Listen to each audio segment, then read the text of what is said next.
ఇప్పుడే జూన్ 4వ తారీఖు వచ్చిన ఎన్నికల ఫలితాలు ఒక కొత్త చరిత్రను సృష్టించాయి. ప్రజా చైతన్యానికి నిదర్శనంగా నిలిచాయి.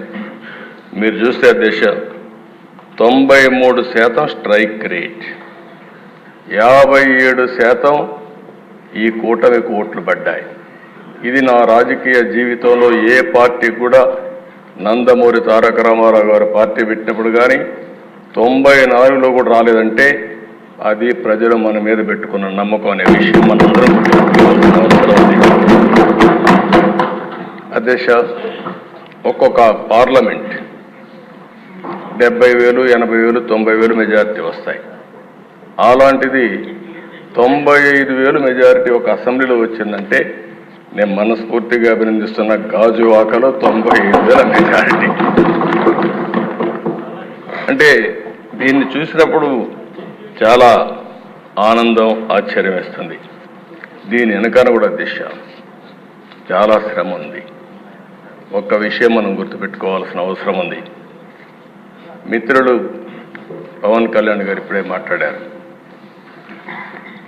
ఒక్కసారి రాష్ట్ర ప్రజానికి కానీ ఎలాంటి నమ్మకం కల్పించామంటే చాలా సఫర్ అయ్యాం.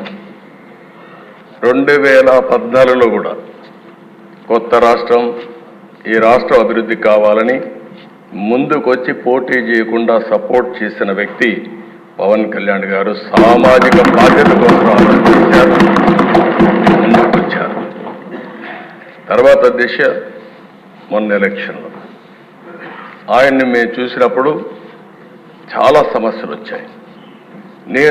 నన్ను అరెస్ట్ చేసినప్పుడు జైలుకు వచ్చి నన్ను పరామర్శించిన తర్వాత బయట వచ్చి ఆ క్లిష్ట సమయంలో ఏమాత్రం ఓటు డివైడ్ కావడానికి వీలు లేదు, రాష్ట్ర ప్రయోజనాల కోసం తెలుగుదేశం, జనసేన కలిసి పోటీ చేస్తామని చెప్పిన మొదటి వ్యక్తి